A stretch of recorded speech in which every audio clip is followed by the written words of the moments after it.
Probably one of the biggest struggles new Etsy sellers have is pricing their products. This seemingly easy task becomes really difficult when it comes time to pricing your stuff. You don't want to overprice, you don't want to underprice, you may not know where to even start when it comes to pricing.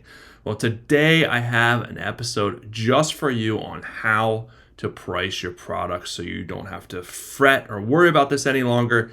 This is the perfect step-by-step guide on how to do it. Let's go.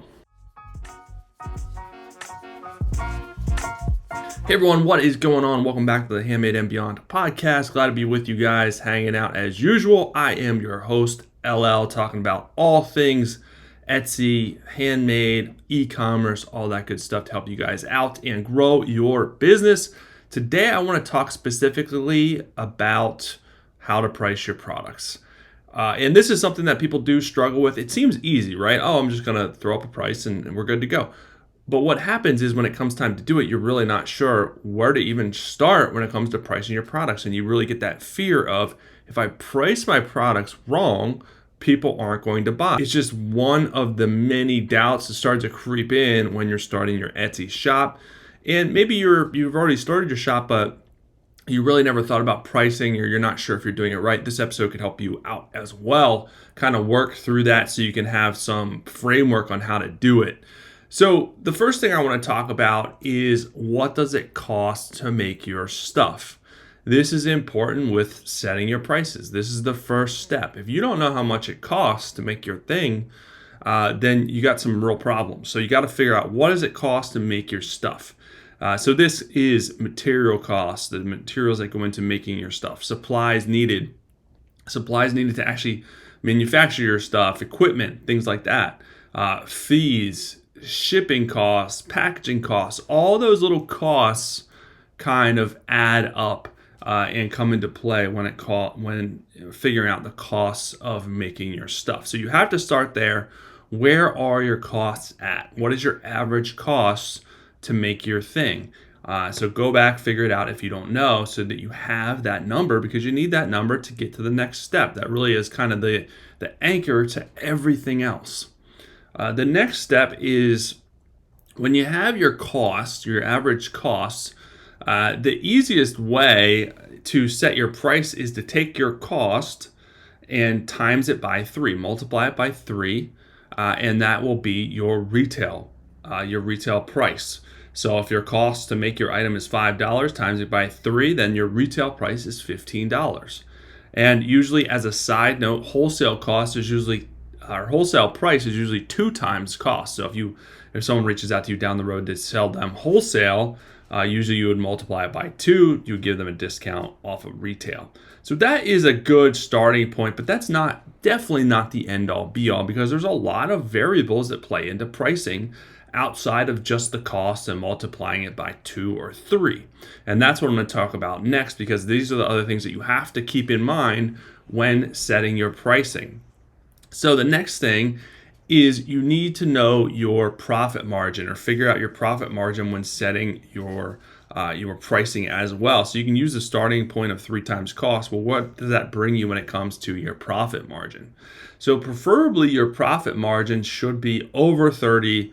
I like to shoot for at least 50, but it really depends on how expensive your stuff is, how many of your items you're going to ultimately be selling. You could take a smaller profit margin. So it really depends on your business.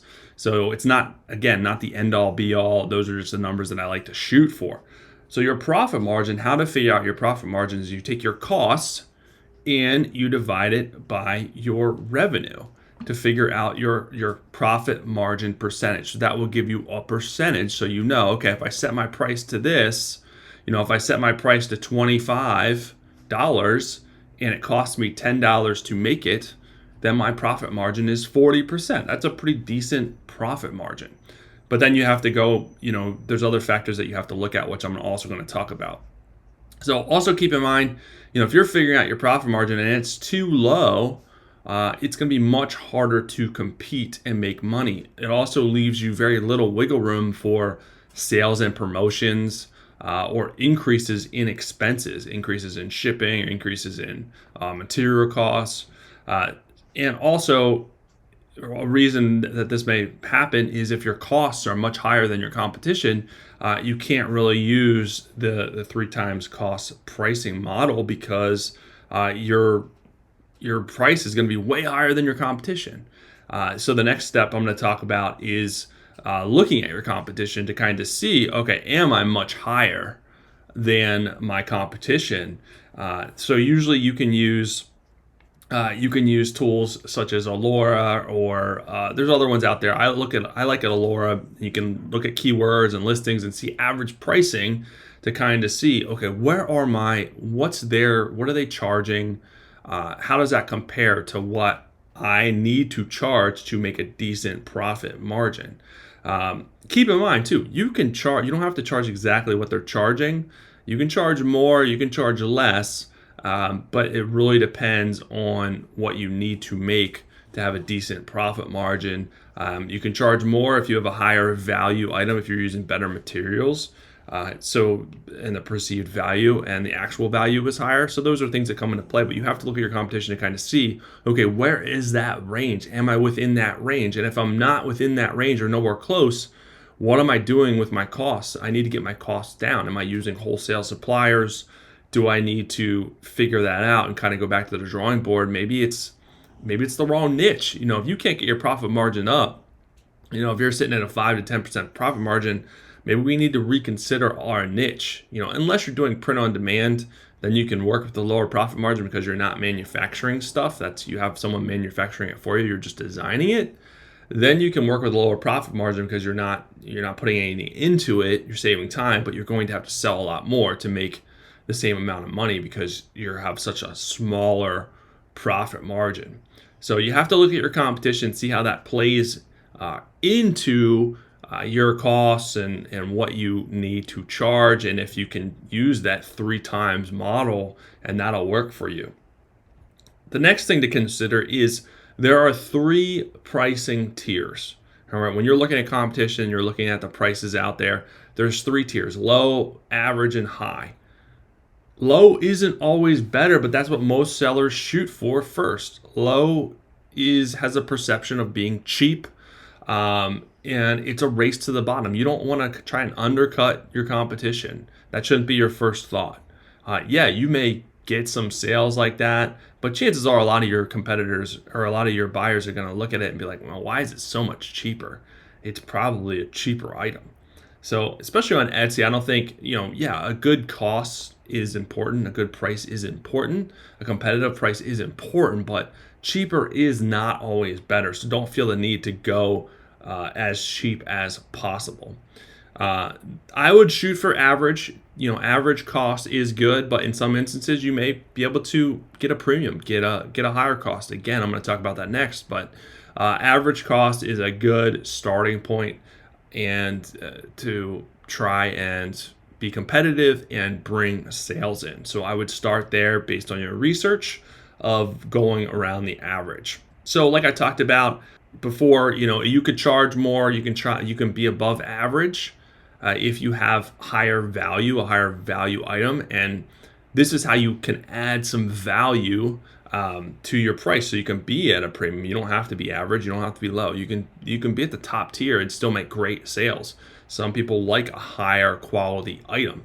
So how do you show that? How do you show that your item is higher quality? How do you add value to your item? Well, first is you add in higher quality materials, and you portray that in your messaging, in your pictures, and your description. So maybe a lot of people, for me, I'm in the clothing niche. A lot of people are offering 100% cotton shirts. They're cheap. They're super cheap shirts. They feel cheap. They don't hold up well, and they're uncomfortable. So you can add value by using tri-blend or 50-50 blend shirts.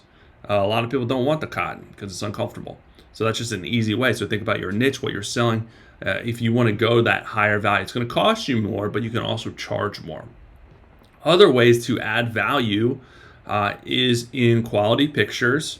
So if you're taking high quality pictures, different angles, using all the picture spots, that adds value to your listing, and people will be more apt to buy it more often at a higher price because you're taking that extra time and showing them every facet, every angle, everything that they want to see in terms of the product. An in-depth description with value-driven terms in there. Maybe you have you're talking about how high quality the item is, strong attention to detail with designing it, amazing fit, or doesn't wear out, or whatever you want to put in there. Value-driven terminology that really that's your sales pitch, that's your elevator pitch to sell the item at that higher price point, or just in general. This stuff you want to do even if you're doing an average cost. You want to add value to your product to set yourself apart from the competition. Another way is through superb customer service. If someone reaches out to you, reply to them as fast as possible. You should have push notifications set up. You should have the Etsy app on your phone and get a push notification as soon as someone messages you, so you can stop what you're doing and message them back. Granted, at a normal time, you don't want to do this at 2 a.m. Not to mention, you're not going to really get messages at 2 a.m. unless it's from a different country time zone. But superb customer service. Your messages should be helpful, professional, and quick. And that will immediately add a ton of value. They will be more apt to buy from you right away. The other thing is, the last thing is adding extras. How do you set yourself apart from the competition, from what they're doing? Other things to complement your item. This could be, an accessory that comes along with your item. If you're selling like printables, maybe you have an extra guide or an extra printable bonus with it, a bonus item. Maybe you include a bag. Maybe you include a care instruction booklet that they have with the item. There's a lot of things that you can do to set yourself apart from the competition with these little bit of extras, these little bit of value bombs with your listing. So think about your niche. What can you do that's inexpensive but can be important and set yourself apart? And then you showcase that in your listing, that, hey, you're going to get this.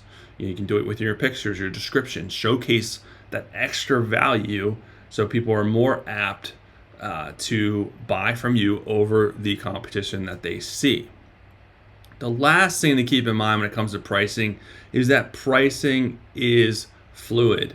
Be prepared to change your pricing depending on factors such as added costs, lower costs, which is rare. Usually costs increase, they don't decrease, but it does happen. If shipping increases, material costs increases, well, your pricing should then increase. It doesn't have to increase a lot, but you should increase your price. People expect rising costs when things get more expensive. So you're going to have to constantly be looking at your pricing. Is it right? Do I have to adjust it a little bit? Constantly looking at your material cost, your costs in general, how to be competitive when it comes to your costs. Getting stuff wholesale is a big important factor of being competitive, because if you're not getting stuff wholesale, it's going to be really hard to be competitive with your costs. So keep that in mind, that pricing is fluid. Your prices now may not be what they are in a couple of months, and you may have to go in and change them, try some different pricing. You can easily edit, kind of a bonus tip here for you, in the Etsy dashboard, listing dashboard. You can easily bulk edit pricing with your stuff. So it becomes really easy. You don't have to individually change each price. You can go in and select 40 listings and change the price, lower the price, increase the price by a certain dollar amount, which becomes really fast and really easy. You used to be able to not do bulk edits, which would take a lot more time to change. You'd have to individually go in and change. I would have to go in and individually change 200 listings, which was the worst thing in the world. So now it's become a lot easier to be able to do that. So take advantage of it if you have to test your prices out. Don't change them all the time, but down the road, 6 months, a year from now, you may want to have to reevaluate your prices, do some testing, and kind of keep that in mind. So that is it, guys. Those are the tips to keep in mind when setting your prices, so you have a starting point, a guide, a framework of where to start with those factors in mind, so you guys know, okay, you should be able to use this episode, set your prices immediately, and be able to worry less, stress less about your prices. Also, I wanted to let you guys know, if you haven't downloaded already, make sure you download my Etsy SEO Revealed guide. It's not just a guide on Etsy SEO. It's also a guide with tips and best practices on your shop, on how to perform better, on how to get more sales. So it's a very in-depth, free download. I think there's 20 or 30 pages, so it's a great guide, a great resource for you guys to look at and come to when you're wondering about certain things, best practices, strategies to be more successful in your Etsy business. So it'll pair nice with this episode and future things that you're going to run into with your Etsy business. Get that at handmadeandbeyond.com/Etsy SEO success. But that is it for this pricing guide. I'll be back soon with another episode for you guys. Have an amazing rest of your day.